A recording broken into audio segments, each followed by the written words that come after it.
ቀዳሜ ጥበብ ፈሪሃ እግዚአብሔር ምርክሰናት ሃይማኖት ርትዕት አልቦ ዘይመስላ ለጥበብ ጥበብ ትይስ ብዙኅ መዛግብት። የአብነት ትምህርት የሚለው ስያሜ እየጎላ ይበልጥ በሕዝቡ ዘንድ እየታወቀ የመጣው ከቅርብ ጊዜ ወዲህ እንደሆነ ሊቃውንት ይናገራሉ። የአብነት ትምህርት ቀደም ሲል በሁለት ወገን ይጠራ ነበር። በመደበኛው አጠራር መንፈሳዊ ትምህርት ሲባል፣ በሕዝቡ ዘንድ ደግሞ የቆሎ ትምህርት፣ የቄስ ትምህርት፣ የቤተ ክህነት ትምህርት በሚል መጠሪያ ይታወቅ ነበር። እነዚህ ልማዳዊ ስያሜዎች ናቸው። በተለይ ደግሞ የቆሎ ትምህርት የሚለው የተማሪዎቹን አመጋገብ፣ የአኗኗር ስርዓትን የሚገልጥ እንጂ የትምህርቱን ማንነት ዓላማ የሚያሳይ ባለመሆኑ ብዙ ተቀባይነት ያለው ስያሜ አይደለም። ተማሪዎች ለምነው ጥሬ ቆርጥመው ይበሉ ስለነበረ ከዚህ ከኑሯቸው ችግር የተነሳ የቆሎ ተማሪ፣ የቆሎ ትምህርት ቤት እየተባለ መጠራት ተለመደ እንጂ ከሁሉም ስያሜዎች የተሻለ ትምህርቱን የሚገልጠው በበቂ መልኩ የሚተረጉመው የአብነት ትምህርት የሚለው ስያሜ ነው። ምክንያቱም የጥንታዊ ትምህርት ባለቤቶች የሥርዓተ ትምህርቱ ቀራጮችም መምህራኑም የቤተ ክርስቲያን ሰዎች በመሆናቸው የሚመሳሰል ስያሜ ነው። የሃይማኖት አባቶች የጥንታዊ ስልጣኔ መነሻዎች፣ የዘመናዊ ትምህርት መሰረቶች መሆናቸው ይሄ በኢትዮጵያ ብቻ ሳይሆን በሌሎችም ዓለማት ታሪክ ቢሆን ይሄ የታወቀ ነው። የብዙ ዓለማዊ ወይም ዘመናዊ እውቀቶች መነሻዎች የቤተ ክርስቲያን ትምህርቶች ናቸው። እንዲህ ከዚህ የተነሳ እንግዲህ አብነት ማለት ከቃሉ ትርጉም መረዳት እንደሚቻለው ነባር፣ ግንባር ቀደም፣ ቀዳሚ፣ ፊተኛ፣ ሀገርኛ፣ በር ከፋች፣ የእውቀት መባቻ፣ የጥበብ መካተቻ፣ መነሻ፣ መገስገሻ፣ መዳረሻ ትምህርት ማለት ነው። ምክንያቱም ትምህርቱና እውቀቱ ቀዳሚ ያለ ጥበብ ፈሪሃ እግዚአብሔር፣ የጥበብ መጀመሪያ እግዚአብሔር መፍራት ነው ተብሎ በተነገረው መጽሐፍ ቅዱሳዊ ቃል መሰረት የጥበብ ባለቤት እግዚአብሔር በመሆኑ እሱን አውቀን እሱን ፈርተን ሕጉን አክብረን የምናመልክበት የምናመሰግንበት ትምህርት ስለሆነ፣ ስለዚህ እነዚህ የአብነት ትምህርቶች የጥበባት ሁሉ ምንጭ የጥበባት ሁሉ መገኛ የሆነውን እግዚአብሔርን የምንረዳበት የምናውቅበት የምናመልክበት መሆናቸውን ያስረዳል።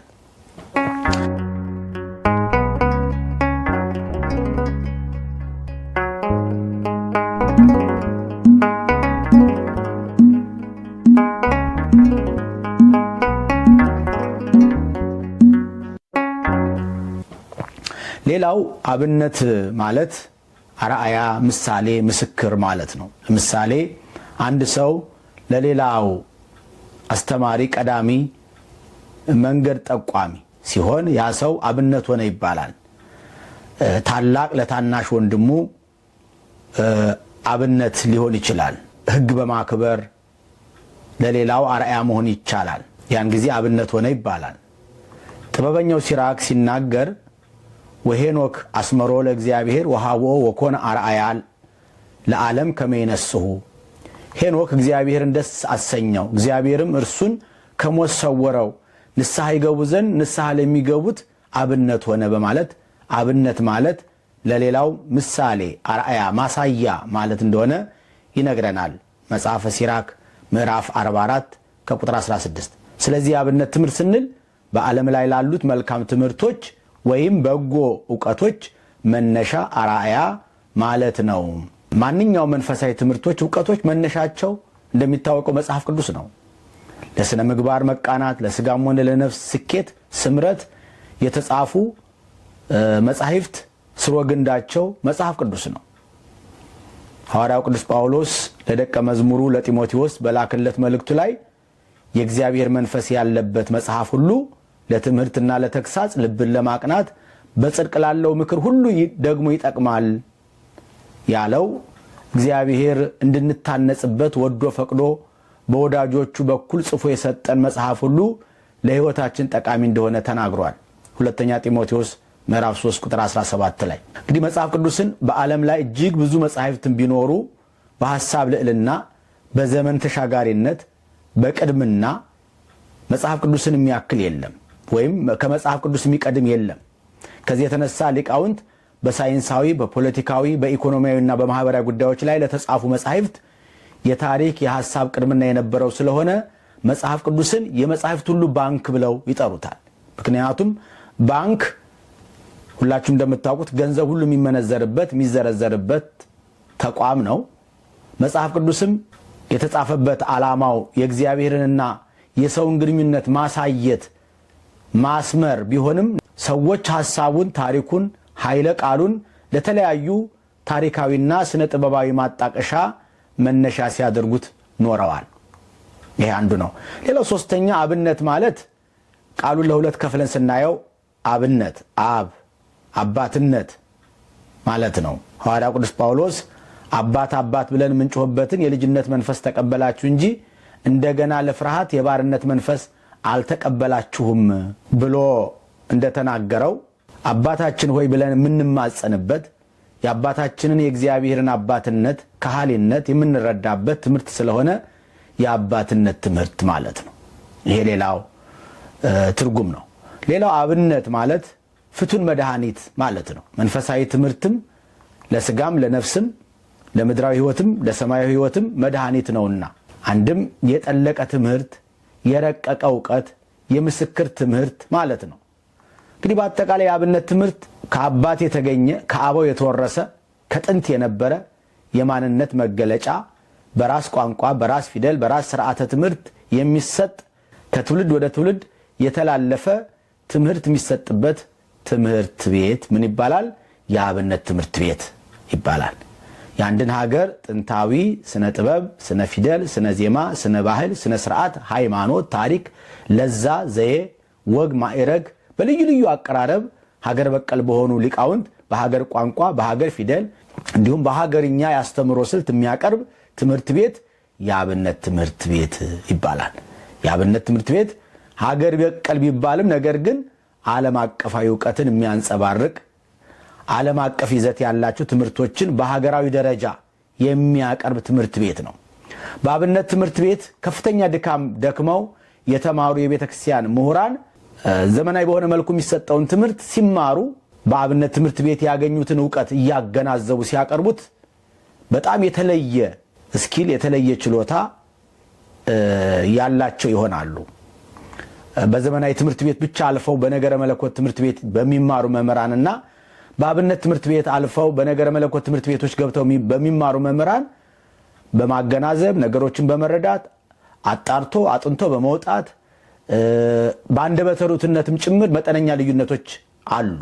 መሰረቱ ከተያዘ ሌላው ቀላል ስለሚሆን ነው። ለምሳሌ በአብነት ትምህርት ቤት ያለፈ አንድ ተማሪ መሰረት የያዘ በመሆኑ ቅድስት ቤተክርስቲያንን ሁለገብ በሆነ መልኩ የመረዳት የደከመበትን ጥንታዊ መንፈሳዊ ትምህርት በዘመናዊ አቀራረብ በልበ ሙሉነት የመግለጥ ክህሎት ስለሚያዳብር የኢትዮጵያ ኦርቶዶክስ ተዋሕዶ ቤተክርስቲያን እውነተኛ መልኳን ማንነቷን ለሌሎች የማስተዋወቅ ብቃትና አቅም ስለሚኖረው የአብነት ትምህርት መማር ተመራጭ ነው ማለት ነው። የአብነት ትምህርት መች ተጀመረ? የአብነት ትምህርት በብሉይ ኪዳን በግልጥ የተጀመረው ወይም ተጠናክሮ የተስፋፋው የጽሑፍ ሕግ ከመጣ ወዲህ ነው። ይኸውም በሙሴ ዘመን በኦሪት ሕግ አማካኝነት መሆኑ ይታወቃል። እርግጥ ከዚያ በፊት ትምህርትና ትውፊት የለም ለማለት አይደለም።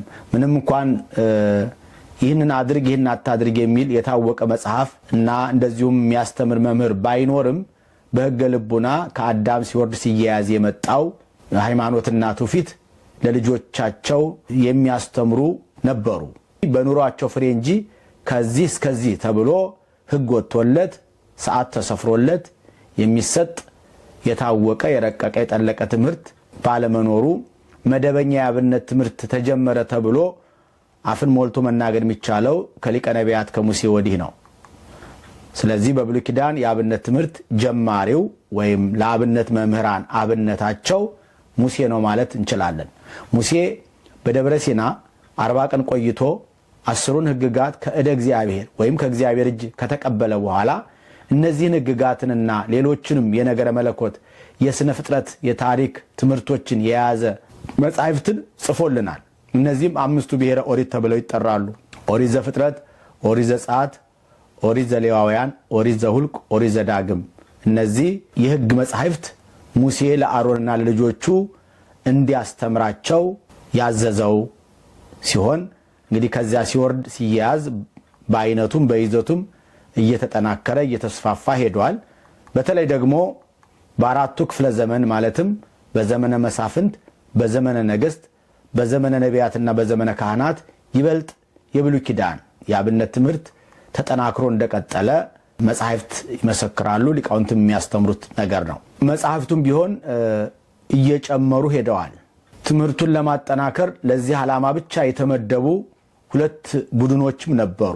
ለምሳሌ ሕጉን የሚጽፉ ነበሩ፣ የተጻፈውንም ደግሞ የሚያስተምሩ ነበሩ። ሕጉን የሚጽፉ ጸሐፍት ፈሪሳውያን ተብለው የሚጠሩ ናቸው። የተጻፈውን ደግሞ ተርጉመው የሚያስተምሩ ረበናት በመባል ይታወቃሉ። እንግዲህ ጸሐፍት ፈሪሳውያን ስራቸውን የጀመሩት በግልጽ በዘመነ ነገሥት እንደነበር ይነገራል። ደብዳቤዎችን በማርቀቅ የታሪክ ሰነዶችን በማዘጋጀት በዚህ ነበር ስራቸውን የጀመሩት። ከሕግ መጻሕፍት ጋር የቀረበ ግንኙነት ስለነበራቸው የነገሥታት አማካሪዎችና የሕግ አስተማሪዎችም ሆነው ተሰይመው ነበር እና ወደ ሃይማኖት ስራ የገቡት የታሪክ መጻሕፍት እንደሚያስረዱት በ586 ዓመት ቅድመ ልደተ ክርስቶስ ነው። ይሄም ከባቢሎን ምርኮ በኋላ ማለት ነው እና የነገሥታት ስርዓት በመፍረሱ የቤተ መንግሥት ስራቸው ሲቆም ቅዱሳት መጻሕፍትን በመገልበጥ ሕግን በመተርጎም ብይን በመስጠት እስከ ክርስቶስ ዘመን ድረስ ቆይተዋል። ከጸሐፍቱም ብዙዎቹ ፈሪሳውያን ነበሩ። ጥሩ ልብስ ለብሰው የቀለም ቀንድ በወገባቸው ታጥቀው ይንቀሳቀሱ ነበር። በዚህም ሰዎች ጸሐፍት መሆናቸውን የሚያውቁበት አንዱ ምልክት ነበረ እና የባቢሎን ምርኮ ታላቁ የሶሎሞን ቤተ መቅደስ የፈረሰበትና ቅዱሳት መጻሕፍት የተቃጠሉበት በመሆኑ የሕዝቡ መንፈሳዊ መመሪያ የነበሩት ቅዱሳት መጻሕፍትን መገልበጥ የግድ አስፈላጊ ስለነበር ጸሐፍቱ እነዚህ መጻሕፍትን እንዲገለብጡ በዚህ ሥራ ላይ እንዲሰማሩ ተደርገዋል። ታዲያ ሲገለብጡ በታላቅ አክብሮት ጥንቃቄ ነበረ። ጽፈው ከጨረሱ በኋላ እያንዳንዱን ፊደል በመቁጠር ያረጋግጡ ነበር። አንድ ፊደል ከጎደለ መልሰው ይጽፉ ነበር። ይሄም አንድ ፊደል ቢጎል እግዚአብሔር ከክብር ያጎለና ብለው በማሰብ ነው። ያ በተለይ ያህዌ ወይም እግዚአብሔር የሚለውን ስም ላይ ሲደርሱ ወደ መሬት ሰግደው እጃቸውን ታጥበው ይጽፉ እንደነበረ የታሪክ መጻሕፍት ይናገራሉ። የጽፉበትም የነበረው ፓፒረስ ተብሎ በሚጠራው ሰሌዳ እንደሆነም ይነገራል። እንዲሁም የእንስሳት ቆዳ አዘጋጅተው በብራና ላይ ይጽፉ ነበር። የህትመት መሳሪያ የተፈለሰፈው ያው ከቅርብ ጊዜ በ14ኛው መቶ ክፍለ ዘመን በጀርመን በጆሃን ጉተንበርግ ሲሆን መጀመሪያ የታተመው መጽሐፍ ቅዱስ ነው። እስከዚህ ዘመን ድረስ ላለፉት 3000 ዓመታት መጻሕፍትን በእጃቸው በመገልበጥ ባለውለታ የሆኑት ጸሐፍት ናቸው። ሕጉን ብዙ ጊዜ በመገልበጣቸው በቃላቸው ይዘውት ነበር። እንዲህ ደክሙ የነበሩ ሰዎች ግን የሚያሳዝነው ክርስቶስ ሲመጣ አለመቀበላቸው የሚገርም ነው።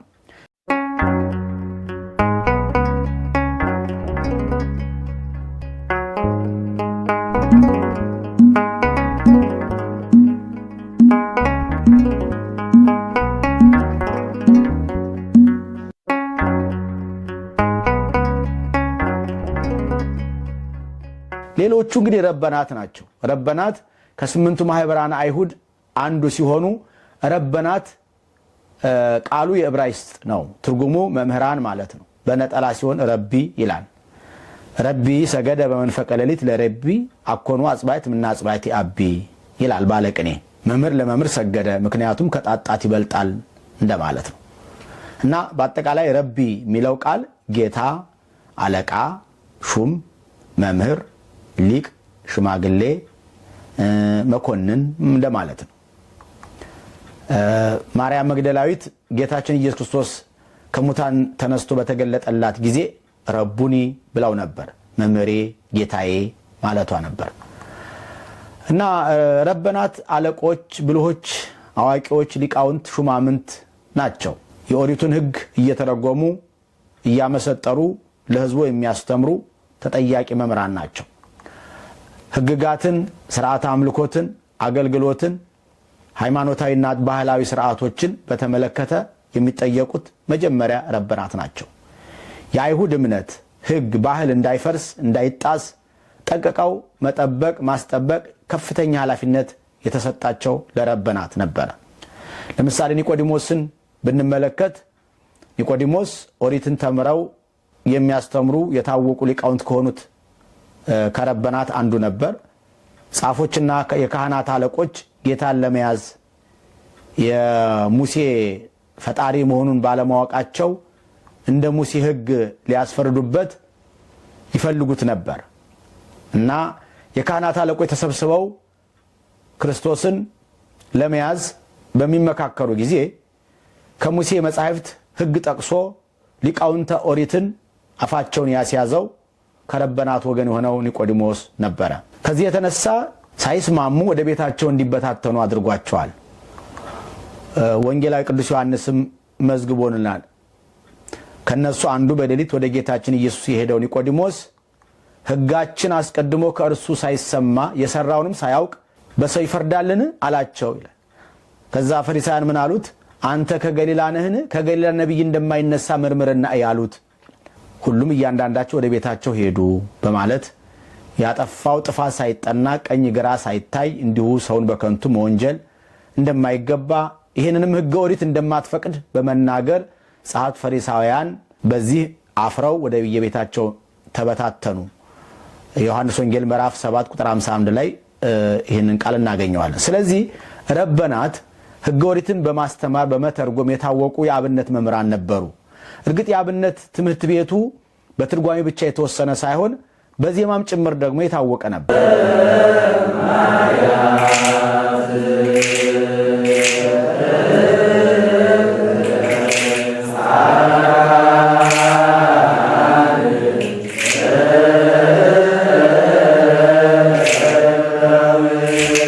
በብሉይ ኪዳን የዜማ አብነት ትምህርት በሰፊው ይሰጥ እንደነበር መጽሐፍ ቅዱስ ይነግረናል።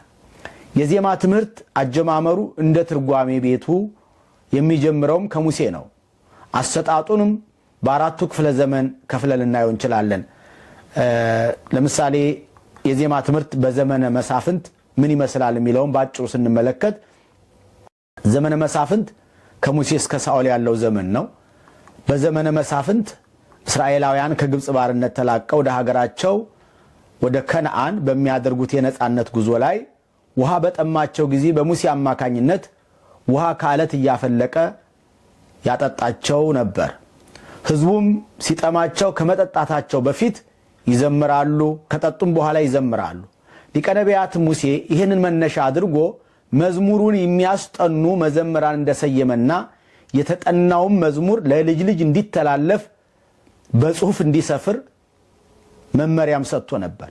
አሁን ይችን መዝሙር ለእናንተ ጻፉ፣ ለእስራኤል ልጆችም አስተምሯቸው፣ ይህችን መዝሙር በእስራኤል ላይ ምስክር ትሆንልን ዘንድ ዘወትር በአፋችሁ አድርጓት ብሎ ሕዝቡ የእግዚአብሔርን ምስጋና ከአፉ ሳይነጥል ዘወትር እንዲያመሰግን ማሳሰቢያ ተናግሯል። በኦሪት ዘኍልቍ ምዕራፍ 21 ቁጥር 17 ላይ ተጽፎ እናገኘዋለን። በሌላም ስፍራ ሙሴና ኢያሱ የመዝሙሩን ኃይለ ቃል ራሳቸው ያስጠኑም እንደነበረ ተመዝግቦልናል። ሙሴም የነዌ ልጅ ኢያሱ የዚህን መዝሙር ቃሎች ሁሉ በሕዝቡ ጆሮ ተናገሩ በማለት ድሃ ባለጠጋ፣ ጌታ ባሪያ፣ ምንዝር፣ ካህን፣ መስፍን ሳይል ይህን መዝሙር ሁሉም ቤተ እስራኤል ያጠና ነበር ማለት ነው። ምክንያቱም መዝሙር የአምልኮት ማዕከል ነውና። ሌላ ሁለተኛ የዜማ ትምህርት በዘመነ ነገሥት ነው። ዘመነ ነገሥት እንግዲህ ከሳኦል ጀምሮ እስከ ሮብዓም ያለው ዘመን ነው። በታላቁ ንጉሥ በዳዊት ዘመነ መንግስት የዝማሬ አገልግሎት ይበልጥ የተስፋፋበት ዘመን ነበር። ይኸውም በአራት አለቆች የሚመሩ በ24ቱ ሰዓታት 12 ሆነው የሚያገለግሉ ወደ 288 ቅጥረኞች መዘምራን ነበሩ። ለዚሁ ዓላማ ለዚሁ አገልግሎት የተሰየሙ ማለት ነው። እነዚህ መዘምራን በደብተራ ኦሪት እየተሰበሰቡ እየተገኙ በንባብ የሚሆነውን በንባብ በዜማ የሚሆነውን በዜማ ይዘምሩ ነበር። ራሱ ንጉሥ ዳዊት ከነሱም ጋራ በህብረት በበገና ይዘምር ነበር። ዜማው እንደ ቅዱስ ያሬድ ዜማ በልክ የተለካ በወሰን የተገታ በህግ የታገዘ በምልክት የተቀመረ ስልታዊ ቀመራዊ ባይሆንም ነገር ግን ልበ አምላክ ዳዊት ዜማው ወጥነት እንዲኖረው አንዱ ከፍ አንዱ ዝቅ አንዱ ፈጠን አንዱ ዝግ እያለ የምስጋናው ስርዓት እንዳይዘበራረቅ መንፈሳዊ ይዘቱን እንዳይለቅ የአድማጩን ልብ ይበልጥ እንዲመስጥ እንዲያስደንቅ በማሰብ መዘምራን የሚማሩበት የመዝሙር ትምህርት ቤት አቋቁሞም ነበር እና ዳዊትም የዜማ ቅኝት የመሰንቆ ድርደራ ያስተምር ነበር። አንደኛ ዜና መዋዕል ምዕራፍ 15 ቁጥር 19 ላይ እናገኛለን። የመዘምራን አለቆችም በልዩ ልዩ የዜማ ዕቃ ለእግዚአብሔር ምስጋና እንደሚያቀርቡ መጽሐፍ ቅዱስ ይነግረናል። እነሆ ንጉሡ በመግቢያው በአምዱ አጠገብ ሆኖ ከንጉሡ አለቆች ጋር መለከተኞች ቆመው እየነፉ የሀገሩም ሕዝብ ሁሉ ደስ ብሏቸው መለከቱን ይነፉ ነበር። መዘምራንም በዜማ ዕቃ እያዜሙ የምስጋና መዝሙር ይዘምሩ ነበር ይላል ሁለተኛ ዜና መዋዕል ምዕራፍ 23 ቁጥር 13 ላይ። እግዚአብሔር በጸናጽል በመሰንቆ በበገና በልዩ ልዩ የዜማ ዕቃ መመስገን ፈቃዱ መሆኑን ለነቢያት እየተገለጠ ምስጋናውን እንደተቀበለው እንደወደደው ይናገር ነበር። በሊቀ ነቢያት ሙሴ የተጀመረው የኦሪት መዝሙር ይዘቱን በማስፋት አገልግሎቱን በማጎልበት ደረጃውን ከፍ በማድረግ ከፍተኛ ሚና ያበረከተው ልበ አምላክ ዳዊት ነው። ምክንያቱም እርሱ ራሱ ዘማሪ በመሆኑ ብዙ መዘምራንን በማሰልጠን የዝማሬ አገልግሎቱን አስፋፍቶታል። ዜና መዋዕል እንደመዘገበልን እንግዲህ መዘምራን በቅርብ ሆነው ስለ ዝማሬ እንዲወያዩ ስለ አገልግሎት እንዲመካከሩ በክብረ በዓል ጊዜም ለአገልግሎት ሲፈለጉ ወዲያ ወዲህ ሳይሉ በአንድ ላይ እንዲገኙ ታስቦ በአንድ ሰፈር እንዲኖሩም ተደርገው ነበር። ይኸውም የመዘምራን መንደር ተብሎ ይጠራ ነበር። በተለይ የደስታና የድል በዓል ሲከበር እነዚህ መዘምራን የመዝሙር ትዕይንት ያቀርቡ ነበር። የኢየሩሳሌምን ቅጥር በቀደሱ ጊዜ ቅዳሴውንም በደስታ በምስጋና በመዝሙር በጸናጽል በበገና በመሰንቆ ለማድረግ ወደ ኢየሩሳሌም ያመጧቸው ዘንድ ሌዋውያንን በየስፍራ ሁሉ ፈለጉ። መዘምራኑ በኢየሩሳሌም ዙሪያ መንደሮች ሰርተው ነበር በማለት ይነግረናል። ስለዚህ መዘምራኑ በኢየሩሳሌም ዙሪያ መንደር ሰርተው ነበር፣ የራሳቸው መንደር፣ የአትሌቲክስ መንደር እንደሚባለው በአገራችን። ከነዚህ በተለይ ከአራቱ አለቆች መካከል አንዱ አሳፍ የተባለ ሰው በጣም የታወቀ ነበር። ቅዱስ አትናቴዎስ ይህንን ሰው ያደንቀዋል። እንደ አሳፍ በረዳን በእግዚአብሔር ዘንድ ደስ ይበላችሁ እያልን ዘምር በማለት አሳፍ በዘመነ ነገሥት በመዝሙር አገልግሎት የታወቀ የጠለቀ ስመጥር ሊቀ መዘምራን እንደነበረ ሊቁ ይነግረናል ቅዳሴ አትናቴዎስ ላይ። ስለ መዝሙር ሲነሳ እንግዲህ ከዳዊት ቀጥሎ ያው ስሙ የሚወሳው ይሄ ሰው ነው።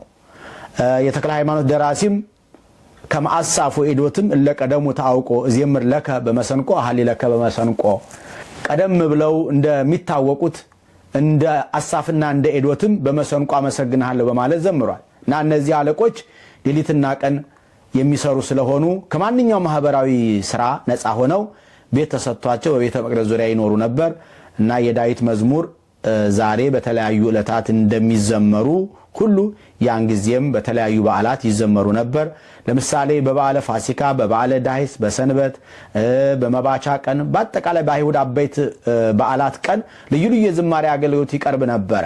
ቅዱስ አትናቴዎስ ይህንን በተመለከተ በመባቻ ቀን ይላል ነጋሪት ምቱ፣ በነብዩ በዳዊት መዝሙርም በታወቀች በበዓላችን ቀን በእውነት ሃሌሉያ እንበል በማለት ሌዋውያን የበዓላት መዝሙር እንዳላቸው አስረድቷል።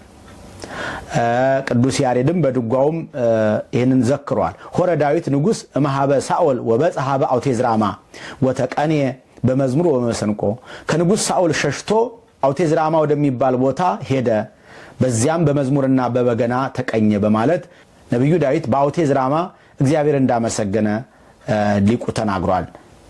አንደኛ ሳሙኤል ምዕራፍ 19 ቁጥር 22 ላይ ቅዱስ ያሬድ በድጓ ዘአስተምሮ ላይ ተናግሮታል። ሌላው እንግዲህ የዜማ ትምህርት በዘመነ ነቢያት ነው። ዘመነ ነቢያት የሚባለው እንግዲህ ከሮባ እስከ ዘሩባቤል ያለው ዘመን ነው። በዘመነ ነቢያት መዝሙር በስፋት ይቀርብ ነበረ። ቅዱሳን ነቢያት ትንቢት ከመናገር ህዝቡንም ከማስተማር ከመገሰጽ በተጨማሪ በመዝሙር መልክ ትንቢት እየተናገሩ ህዝቡን ያጽናኑ ያረጋጉ ነበር። እንዲሁም በመንፈስ ቅዱስ ኃይል በመታገዝ ህዝቡን ከስህተት ለመጠበቅ ለእግዚአብሔር የሚሆነውን ምስጋና ወጥ በሆነ መንገድ ለመቅረጽ በተወሰነ ቦታ ሆነው ዜማውንና ሌላውንም ትንቢታዊ አገላለጥ በአዳሪ ትምህርት ቤት ውስጥ ገብተው በቋሚነት የሚማሩ የነቢያት ልጆች ነበሩ። በዚህ ጉባኤ ላይ የሚገኝ ሁሉ የእግዚአብሔር መንፈስ እያደረበት እንደ ነቢያት ልጆች ትንቢት እየተናገረ ይዘምር ነበረ። ይሄ አንደኛ ሳሙኤል ምዕራፍ 10 ቁጥር 5 ላይ እንደዚሁም አንደኛ ሳሙኤል ምዕራፍ 19 ቁጥር 19 ላይ እናገኛለን። ናይቺ አውቴዝ ራማ በመጽሐፍ ቅዱስ ነዋት ዘራማ በመባል ትታወቃለች። የእግዚአብሔር መንፈስ የሚወርድባት፣ ቅዱሳን ነቢያት ትንቢት የሚናገሩባት፣ እግዚአብሔር በረድኤት የሚገለጥባት ቦታ ናት። ንጉሥ ሳኦል ዳዊትን በምቀኝነት ሊገለው ባሰበው ጊዜ ሳሙኤል ወደሚኖርበት ወደ አርማቴም ሸሸ። ንጉሥ ሳኦል ሊገለው እንደሚያሳድደውም ለሳሙኤል ነገረው። ከዚያ ዳዊትና ሳሙኤል ተያይዘው ወደ አውቴዝ ራማ ሄደው ተቀመጡ እና ሳኦል ነቢዩ ዳዊት በአውቴዝ ራማ እንዳለ አውቆ ይዛቸው አምጡት ብሎ መልእክተኞች ላከ። እነርሱ ግን የተላኩበትን ትተው የእግዚአብሔር መንፈስ አድሮባቸው ትንቢት እየተናገሩ በዚያው ቀሩ።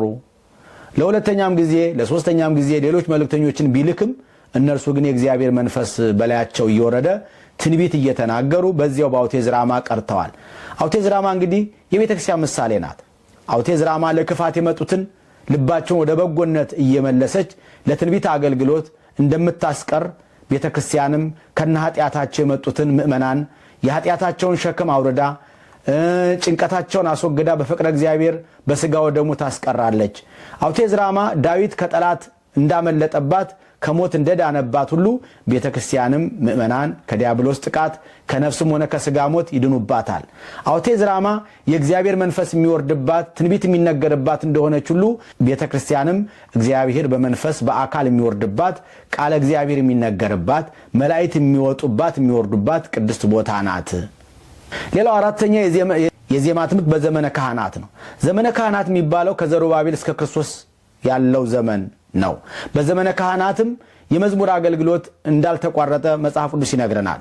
እስራኤልም ሁሉ በዘሩባቤልና በነህምያ ዘመን ለመዘምራኑ ለበረኞች እድል ፈንታቸውን በየዕለቱ ይሰጡ ነበር። የተቀደሰውም ነገር ለሌዋውያን ሰጡ፣ ሌዋውያኑም ከተቀደሰው ነገር ለአሮን ልጆች ሰጡ በማለት የዝማሬ አገልግሎት ለሚሰጡ መዘምራን ውሎ አበል ይመድቡ እንደነበረ ነህምያ ይነግረናል። መጽሐፈ ነህምያ 12 ቁጥር 47 ላይ እና በብሉይ ኪዳን ከዕደ ጥበብ ውጪ እንደ ዛሬ ዘመን ሌላ ተጓዳኝ ሳይንሳዊ እውቀቶች ስላልነበሩ የቤተ መንግስቱም ሆነ የቤተ ክህነቱ እድገት አደረጃጀት መሰረቱ ይሄ አብነት ትምህርት ነበረ። ነገስታቱም የዚሁ ፍሬ ነበሩ። ይሄ በአገራችንም እስከ 1960ዎቹ ድረስ ነገስታቱ የሚመለመሉት ከዚሁ ከአብነት ትምህርት ቤት ነበር። በአገራችን በኢትዮጵያም ቢሆን የአብነት ትምህርት በሐዲስ ኪዳን ምን ይመስላል የሚለውን ደግሞ በክፍል 2 የምንመለከተው ይሆናል።